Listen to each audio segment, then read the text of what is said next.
handphone di kepala saya.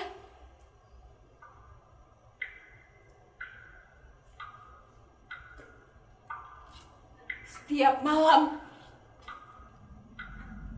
setiap kali saya membuka buku-buku itu, setiap saya mencoba khusyuk membaca, tiba-tiba terdengar suaranya.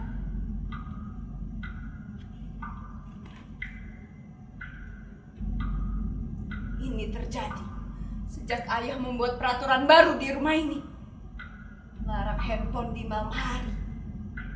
Dan saya harus menyerahkan benda pujaan itu pada ayah.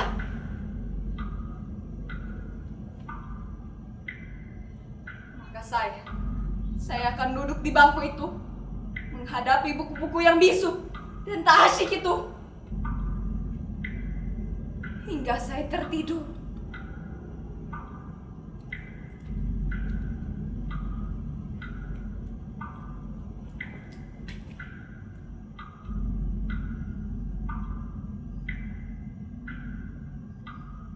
Ayah atau ibu,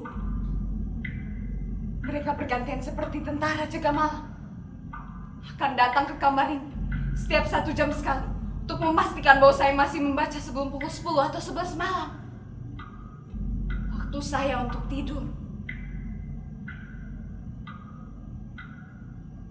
Pintu itu tak boleh saya kunci sebelum jadwal tidur saya tiba. Ini peraturan kedua.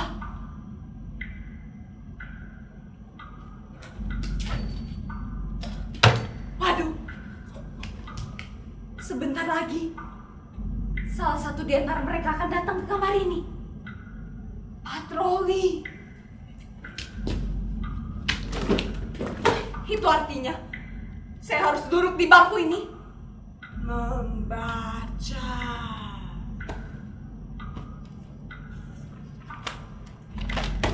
Tapi sebelum hal itu terjadi, izinkan saya bercerita kepada hadirin sekalian, baik yang menyaksikan langsung nasib saya ini di kamar ini, maupun melalui Zoom.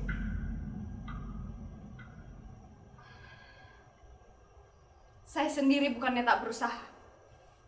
Bahkan, segala daya upaya sudah saya kerahkan untuk bisa membaca buku dan khusyuk dan bahagia.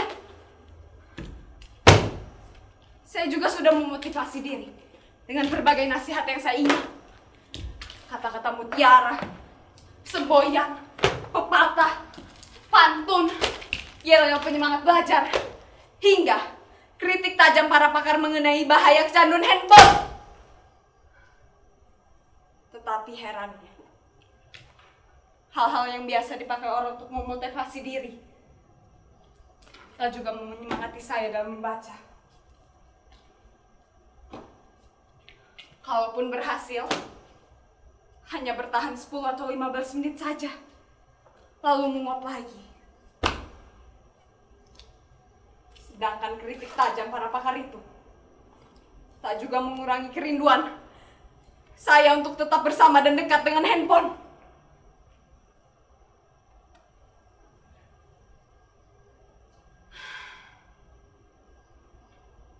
Kalau saja mengubah diri bisa serenyah ceramahnya Mario Teguh, mungkin saya tak menderita begini lagi.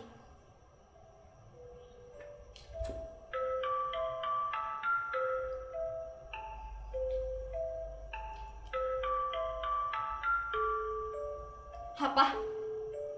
Saudara-saudara tak percaya bahwa sekarang ini saya sedang menderita? Apa tak terlihat beban derita itu di wajah saya ini? Di sorot mata saya, di getar suara saya, di seluruh tubuh saya ini.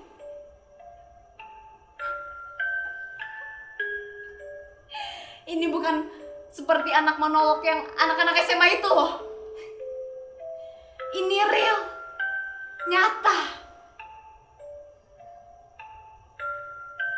Bahkan, kalau penderitaan saya ini saya tuangkan ke dalam puisi, saya kira saudara-saudara tak akan kuat membacanya. tanpa menitikkan air mata.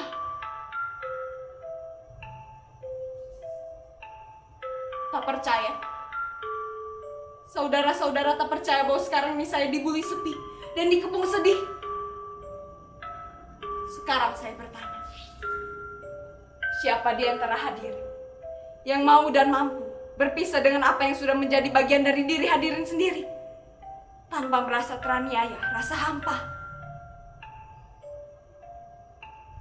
Tak ada kan yang mampu? Begitu juga saya.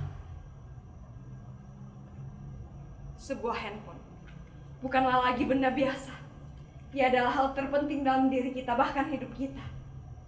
Bayangkan, sejak kecil ia sudah bersama kita, menemani kita dikala semua orang tak punya waktu luang, atau malas meladeni kita yang masih kanak-kanak dan belum bernilai guna.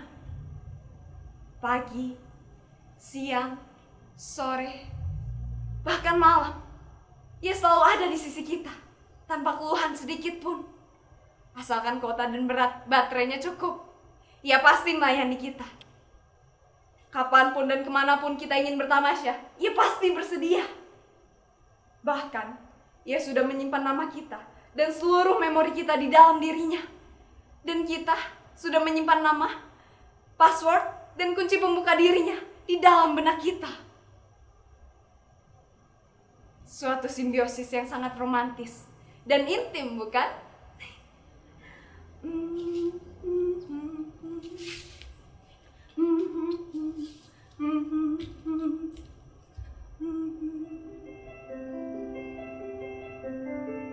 Bahkan kita bisa lebih dekat dengannya daripada sesama kita. Itulah mengapa berpisah dengannya, meski hanya saban malam, seperti melewati bertahun-tahun kesepian.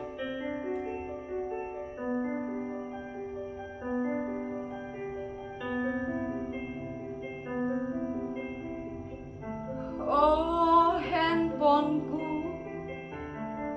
betapa berat dan panjang jalan yang harus kutempuh untuk kembali bersamamu. Saat kecil, saya sudah menuliskan nama saya di dalam dirinya. Arayat. Dia selalu menemani dan melayani kita, sejak dulu hingga sekarang. Bahkan semakin istimewa.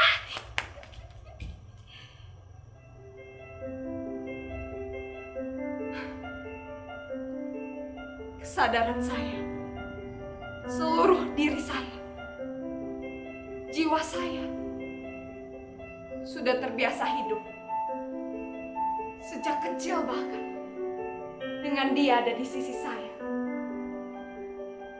Bahkan sebelum adanya peraturan itu, saya terbiasa tidur dan dia rebah di dada saya atau persis di sisi saya. Tak mudah lagi bagi saya menghadapi hari meski sesaat tanpa dia.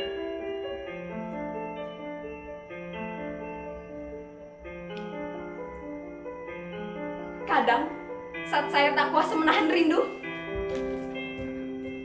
saya ambil casingnya dan saya dekatkan ke dada saya seperti ini. Dan bila saya terkenang masa-masa dramatis kami, ketika ia semakin lemah dan saya menjadi panik untuk menambahkan energinya.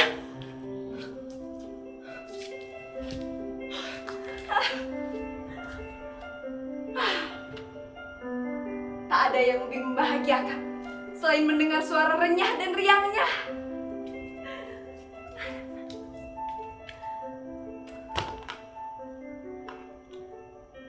Ia sudah membuat hidup ini menjadi lebih mudah, simpel, dan cepat. Ia tak akan membuat kita menunggu lebih lama.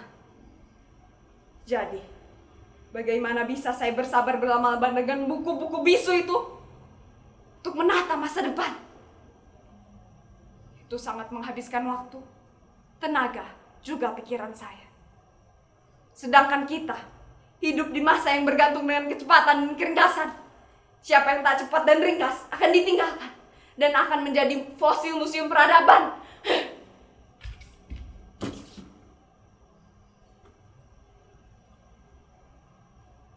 Sebenarnya saya sempat hampir tak bergantung dengannya. Tapi ketika suatu malam, saya memergoki ayah dan ibu, duduk asyik dan begitu intim dengan handphone masing-masing. Saya merasa dihianati. Sejak saat itu, kemampuan saya untuk berpisah dengannya semakin menurun. Dan bahkan sekarang ia menjadi denyut dalam jantung saya. Dan dia ada di kepala saya.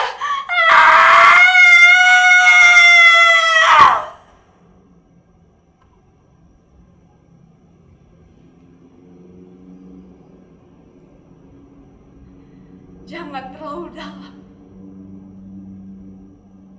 Jangan terlalu dalam mencintainya. Atau kalian akan menderita seperti saya.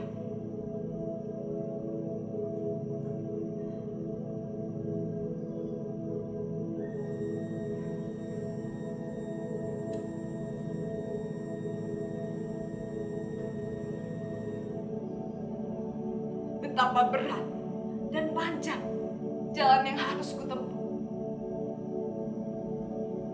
Tapi inilah yang harus kuhadapi untuk mendapatkan kelahiranku kembali.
Betapa berat dan panjang jalan yang harus kutempuh.